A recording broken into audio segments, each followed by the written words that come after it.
Olá, pessoal, sejam bem-vindos a mais um podcast diretamente da carreta CNA Agro pelo Brasil. Estamos em Montes Claros, na 50ª edição da Expo Montes, a feira agropecuária aqui do município. E hoje eu recebo o Guilherme Antunes, que é médico veterinário, é coordenador regional do IMA aqui em Montes Claros. E a gente vai bater um papo sobre essas questões aí que envolvem sanidade animal, segurança alimentar. Não é mesmo, Guilherme? Seja bem-vindo. Obrigado, Vanessa. Bom dia a todos. É isso mesmo, né? Você já adiantou bastante aí. Nós vamos falar um pouco aí do trabalho do IMA, voltado para defesa sanitária animal, para inspeção, para segurança alimentar e outras questões, outras nuances que envolvem o nosso trabalho dentro do IMA. Vamos começar apresentando um pouco o que é o IMA, o Instituto Mineiro de Agropecuária, né? Sim, é o Instituto Mineiro de Agropecuária. A gente trabalha basicamente exercendo a função de defesa sanitária animal, vegetal, inspeção de produtos de origem animal, inspeção de produtos de origem vegetal, certificações de produtos e também a parte de educação sanitária.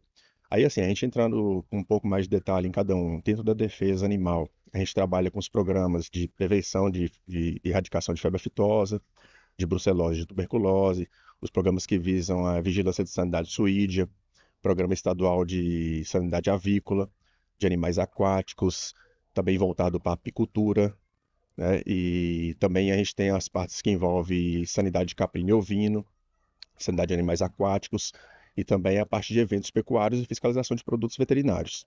Por exemplo, aqui durante a exposição, vocês atuam diretamente, né, com essa segurança, a entrada de animais, a Isso. saúde desses animais, né? Exatamente, Vanessa, né? Quando a gente pega essa parte que envolve eventos pecuários, né? A Expo Montes é a maior da região nossa, né? A exposição, o maior evento, né? Dentro da nossa região aqui do Norte de Minas, e o IMA está atuando aí todos os dias, né? Na verdade, a gente faz a fiscalização, mas é mais uma colaboração, né? Porque o próprio pessoal da sociedade rural, do sindicato rural daqui de Montes Claros, já tem muita consciência de tudo que acontece. Geralmente os RTs que trabalham são pessoas muito qualificadas, então a gente meio que trabalha fiscalizando o trabalho do RT, mas mais como uma parceria para poder auxiliar em qualquer dificuldade que eles tenham. E aí a gente, seguindo, né? Isso aí que vai envolver a parte também de defesa sanitária vegetal. A gente trabalha com as fiscalizações de propriedades rurais, né? E para poder evitar a entrada de pragas, né? Nas culturas. A gente trabalha, por exemplo, com a grande parte de frutas cítricas, produção de banana também, que é muito forte aqui no norte de Minas. Também trabalha com a fiscalização de agrotóxicos, tanto nas propriedades do uso do agrotóxico quanto nas revendas, né? A gente estimula também aquele processo de devolução das embalagens vazias, né? Para não correr risco de contaminação do meio ambiente. E trabalho, como eu disse, com os controles de pragas, né? Para poder evitar que pragas que não tenham na região, elas podem voltar a surgir, ou pragas que nunca tiveram possam vir a ocorrer também. Aí a gente trabalha dentro dos frigoríficos, com a inspeção de produtos de origem animal. Aí trabalha também dentro dos frigoríficos com a fiscalização permanente. Também trabalhamos dentro de laticínios, de entreposto de pescado, de mel, de ovos. Incentiva a produção de ovos caipira, por exemplo. Trabalhamos também com a inspeção de produtos de origem vegetal, que aí vai envolver aí, cachaça, café, entre outros produtos. E também trabalhamos com a parte de certificação, que é um braço bem forte do IMA, né? Que a gente, além de registrar produtos de qualidade, a gente atesta a qualidade desses produtos para poder que esses produtos tenham um alcance maior no mercado e, consequentemente, agregando valor aos produtores da região, né? E um outro braço que a gente tem do IMA é a parte de educação sanitária, que é uma parte que provavelmente nós vamos falar mais aqui durante esse bate-papo nosso aqui, porque é um braço do IMA que vem crescendo muito, e a gente acredita que a educação sanitária, ela parte de um princípio que você ensinando o produtor, ensinando toda a população o que é certo, o que é errado, a gente tem um maior controle e maior efetividade dentro das fiscalizações. Facilita para todo mundo, né? Tanto para a Certeza. fiscalização quanto para a sociedade em geral, né? Certeza. Hoje, quais são os maiores desafios que o IMA enfrenta em nossa região, aqui no norte de Minas? Então, Vanessa, eu vou até abranger, assim, não só especificamente do norte de Minas, mas a gente considerando que Minas, se eu não me engano, acho que é o quarto maior estado da federação, né? A gente faz divisa aí com 5 ou 6 outros estados, então a maior dificuldade nossa é estar presente em todos os municípios, dentro de todas as propriedades rurais, né? A gente tem aí hoje cadastrados pouco mais de 360 mil propriedades rurais dentro do estado. Então, para a gente conseguir fazer essa atuação em todas as propriedades é quase que impossível. Então, qual que é o principal desafio que a gente tem? É trazer o produtor para o nosso lado, é ter essa sensibilização do produtor, que o IMA é um parceiro do produtor, incentivar o produtor a procurar o INMA para fazer notificações de suspeita de enfermidade em seu rebanho ou de enfermidade de pragas em suas lavouras, né? Para que a gente consiga ter um controle efetivo, né, dessa sanidade, né? Tanto animal, vegetal, enfim. A gente tem outras dificuldades também que a gente pode abranger mais esse leque, que são tudo que envolve a clandestinidade, né? Que a gente pega, por exemplo, eventos pecuários clandestinos. A gente tem muito aqui no norte de Minas, sabe? Organizadores de eventos que não fazem o cadastro no INMA. Consequentemente, se não faz o cadastro no INMA, o INMA não tem autonomia para poder fazer a fiscalização, a não ser que ocorra uma denúncia. Se tiver uma denúncia, sim, a gente vai. Mas se não tiver uma denúncia, fica à mercê do que eles bem entenderem fazer dentro do evento pecuário. E aí, voltando ainda para dentro desse quesito dos eventos pecuários, que a gente tem aqui, principalmente a parte que envolve os equinos, que é a anemia infecciosa equina, que é uma doença que é de ampla difusão aqui no norte de Minas. A gente é conhecido dentro do estado como uma região de alta prevalência para essa enfermidade, e os eventos clandestinos acabam colaborando para o aumento dos índices dessa enfermidade, né? Aí a gente voltando para a clandestinidade também, a gente pode falar também da dificuldade que a gente tem com os vendedores ambulantes de sementes em muda, que podem estar trazendo praga para a região sem a gente ter o conhecimento, né? E assim, como é que eu posso falar assim? Um gargalo que a gente tem hoje, que a gente tem que melhorar e que a gente está vindo numa constante melhora, é a questão da vigilância, né? A gente tem melhorado a nossa vigilância com a própria retirada da vacinação, né? A gente tem que aumentar essa vigilância porque a gente precisa abrir novos mercados por produto brasileiro, né? Então a gente tem que combater essa clandestinidade como um todo. Falando da retirada da vacinação, é a vacinação da febre aftosa, né? E Isso. desde o ano passado, o produtor rural ele não precisa mais fazer essa Na vacinação. verdade, desde 2022, né? A última vez que teve a vacinação no estado de Minas Gerais foi em 2022. Então, assim, a gente está praticamente no segundo ano, né? Quase completando 2 anos, porque acontece em novembro, né? Em novembro de 2024 completar 2 anos que não vacina mais no estado de Minas Gerais. E a vacinação da aftosa, ela servia também como base para a gente saber números, né? Quantidade de animais nas fazendas, até o número da nossa pecuária, é Sim, importante, sim. né? Com essa vacinação. O que que houve aí para substituir esses dados? O que acontece no ano de 2023, a gente iniciou o processo de fazer a atualização cadastral de rebanho. É bom a gente deixar sempre frisado que a atualização de rebanho, que ela é mais importante para a gente, porque às vezes quando a gente fala, usa o termo só de atualização cadastral, o produtor pensa, meus dados já estão todos atualizados do INMA, então eu não preciso fazer. Então não é essa vertente que a gente procura, é a atualização de rebanho, justamente para a gente ter controle dos animais que a gente tem dentro do nosso estado, para a gente conseguir ter um controle sanitário melhor. E os animais aí inclui tudo, não é só gado, né? Exatamente. Cavalo, Muito boa essa colocação sua, peixes, Vanessa. abelhas E também. são todos animais de produção, né? Então a gente inclui o rebanho bovino, bubalino, equino, suíno, aves, abelhas, animais aquáticos, caprino, ovino. Então toda a cadeia produtiva que envolve animais. Entendi.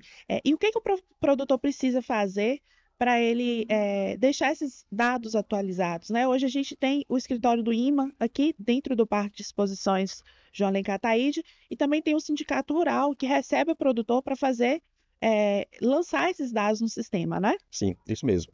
O produtor ele tem que procurar os postos de atendimento, né, os escritórios seccionais. Como você bem citou, aqui no município de Montes Claros, especificamente falando, a gente tem somente dentro do Parque de Exposição 2 unidades, né, que é o Sindicato Rural que tem essa parceria com a gente já há bastante tempo, e o próprio escritório.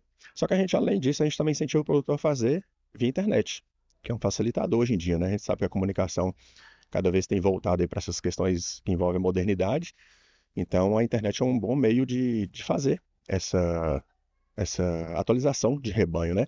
Porém, a gente também sabe que alguns produtores têm restrições, né, com isso. Então, para esses produtores que têm um pouco de restrição, tem às vezes até algum receio aí de medo, não sei, talvez de fazer pela internet, de talvez sofrer algum golpe que seja, não sei, a gente indica que procure as unidades para poder fazer essa atualização. E acho bom a gente falar assim que a atualização de rebanho ela é um pré-requisito da Organização Mundial de Saúde Animal para que o Estado de Minas Gerais seja reconhecido como livre de febre aftosa sem vacinação. Esse reconhecimento a gente já tem por parte do Ministério da Agricultura, que recentemente, se não me engano, no mês de abril, publicou uma portaria falando que todo o território nacional está reconhecido como livre da febre aftosa sem vacina. Porém, esse é o reconhecimento do mapa. O reconhecimento da Organização Mundial de Saúde Animal, ele é muito importante porque quando sair esse reconhecimento, a gente consegue abrir novos mercados de exportações com o nosso produto. Por exemplo, o mercado asiático, por exemplo, é um mercado que é muito, vamos falar assim, muito controlado, eles têm muito rigor para poder comprar produto, para poder fazer importação de produtos, né, de fora do seu país. Então a gente pode abrir mercado aí e eu acredito que, consequentemente, a gente vai ter uma agregação de valor de produto nosso aqui, né? A gente considerando aí que a gente já tem um produto interno bruto e o PIB nosso está, assim, quase que um terço voltado para a cadeia do agronegócio, né? A gente, consequentemente, pode aumentar esses índices. Isso. E além, a gente fala muito da fitose, se falou há muito tempo da vacinação da fitose, mas a gente tem outras vacinas também que são importantes e são obrigatórias para o produtor rural, né, para o pecuarista. Sim. Uma delas é a vacinação da raiva, né, que é uma doença altamente contagiosa e que desestabiliza o mercado. Sim, a gente tem hoje a raiva, né? Que é, como você falou, qual que é a maior gravidade da raiva que a gente percebe assim, né? É uma zoonose muito grave. Ela, quando acomete ser humano, ela não perdoa, né? E nem os animais. Aí, esse parâmetro que você fez aí, que é interessante, da febre aftosa com a raiva, né? Uma vez eu tive no município de Coração de Jesus, foi até recentemente, foi no ano passado, a gente atendendo um foco de raiva. Teve lá.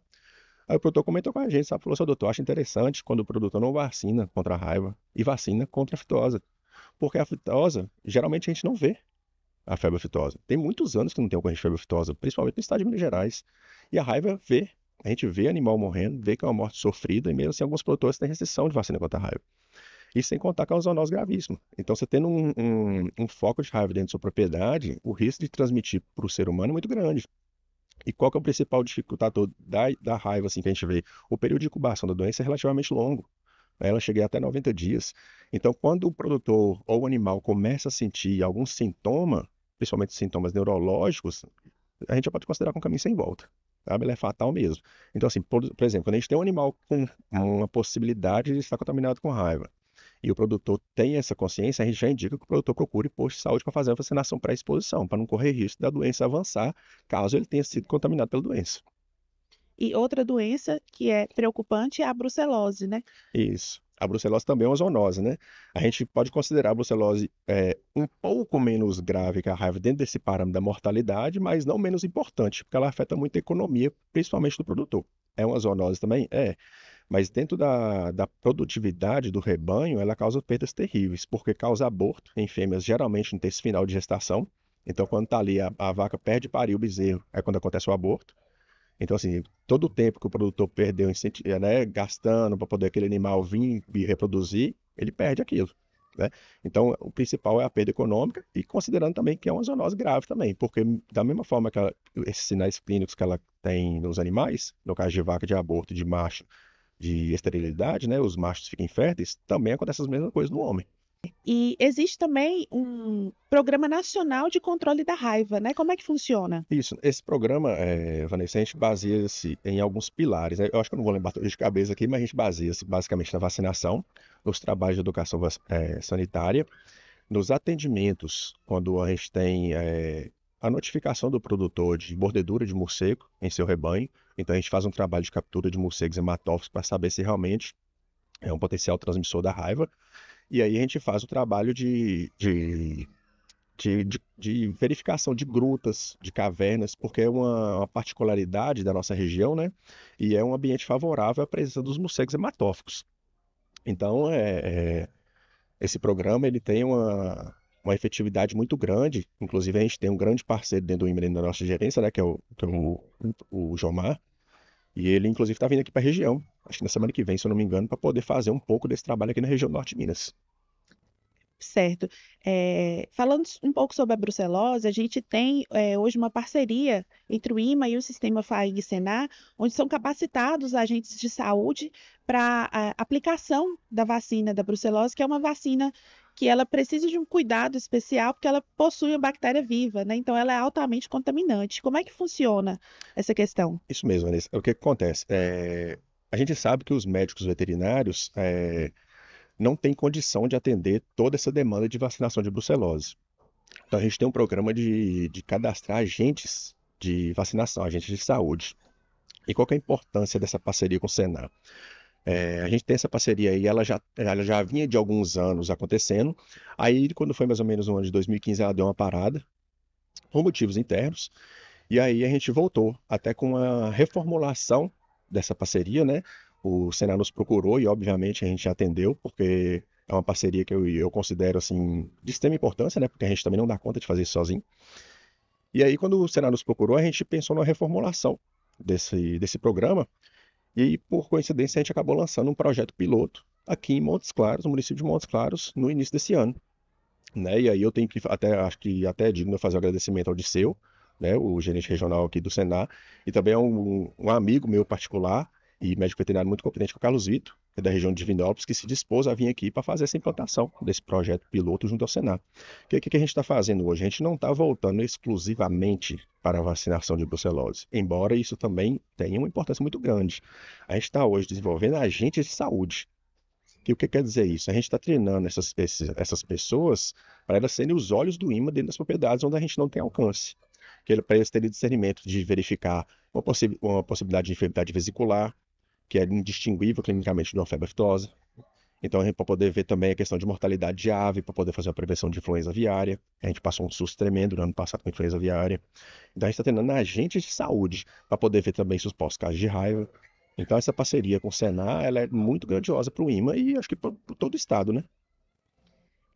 Guilherme, como que você avalia essa atuação do IMA no mercado agropecuário, né? Também no mercado de alimentação? Quais são os impactos que essa atuação tem para a sociedade no geral? Porque às vezes a gente acha assim que o órgão só está para fiscalizar, para punir, e na verdade a gente vê desdobramentos da atuação que são muito benéficos, né, para que o produto gerado, né, nas propriedades seja de qualidade, seja seguro, e como você falou, atinge o mercado internacional também, né? Sim. Interessante a sua pergunta, Vanessa, porque assim, é um dos gargalos que a gente tem, né? Que é essa proximidade do produtor para o IMA. O IMA tinha uma fama de ser o órgão que punia o produtor. E a gente está quebrando esse paradigma cada vez mais, né? A gente está tentando mudar a forma até de comunicação dos servidores junto ao produtor, dos que executam a atividade de campo, porque o produtor tem que entender que a gente é um aliado dele, né? A gente primeiro faz a educação sanitária com o produtor, a gente ensina para ele a fazer o que é certo e o que é errado. Ensina a fazer o que é certo, na verdade, né? E para não fazer o que é errado. Depois a gente cobra, e se depois dessa cobrança não houver uma evolução, a gente aplica as penalidades devidas, né? Mas o que acontece, né? A gente tem na presença do IMA em diversas áreas de atuação, né? Que pegue toda a cadeia produtiva do agronegócio, e a gente consegue atender todas as normas sanitárias existentes das legislações, né? E a aplicação dessa legislação junto com a educação sanitária eficiente junto ao produtor, a gente consegue fazer com que o produtor tenha produtos, a gente aumente a sua produtividade e tenha produtos com qualidade. Ou seja, não é apenas produzir, é produzir com qualidade. E o IMA é parceiro no produtor para que ele consiga alcançar esses objetivos. Posso te dar um exemplo aqui de um braço que a gente tem dentro do IMA também, que é a nossa gerência de certificação. O que a nossa gerência de certificação faz? A gente mostra para o produtor qual que é o caminho ele fazer para poder registrar um produto e depois a gente certifica aquele produto do produtor como tendo uma qualidade aceitável para ser distribuído para a população, um produto seguro, apto para o consumo, né? Então a gente tem, por exemplo, hoje, te dar um exemplo prático aqui de semana passada, esse queijo Araxá, e se eu não tiver errado, é uma das maiores exposições de queijo do Brasil, talvez até do mundo, né? Por quê? Porque é a certificação daqueles produtos ali de produto artesanal, né? Diga-se de passagem. A gente também está tendo essa vertente ligada para a produção de cachaça também, que é onde a gente está implantando um programa que chama O Legal Merece um Brinde, que você incentiva o produtor a sair da clandestinidade e mostra para ele que a mesma energia que ele está gastando para fazer aquele produto na clandestinidade, ele vai gastar para poder fazer o produto de forma correta. E ele vai qualificar ali, beneficiar ainda mais o produto dele, né? Exatamente, vai agregar um valor no Agregar produto valor. dele para vender para o mercado sem nenhum medo, sem nenhuma restrição, e consequentemente aumentando a rentabilidade dele. E aí, dentro desse quesito, eu acho válido também a gente falar que o IMA é o único órgão de defesa do Brasil que faz certificação de produtos de origem animal e vegetal. Existem outras instituições, outros órgãos que fazem certificação? Sim, mas órgão de defesa sanitária do Brasil, o único é o IMA, que é considerado um organismo certificador.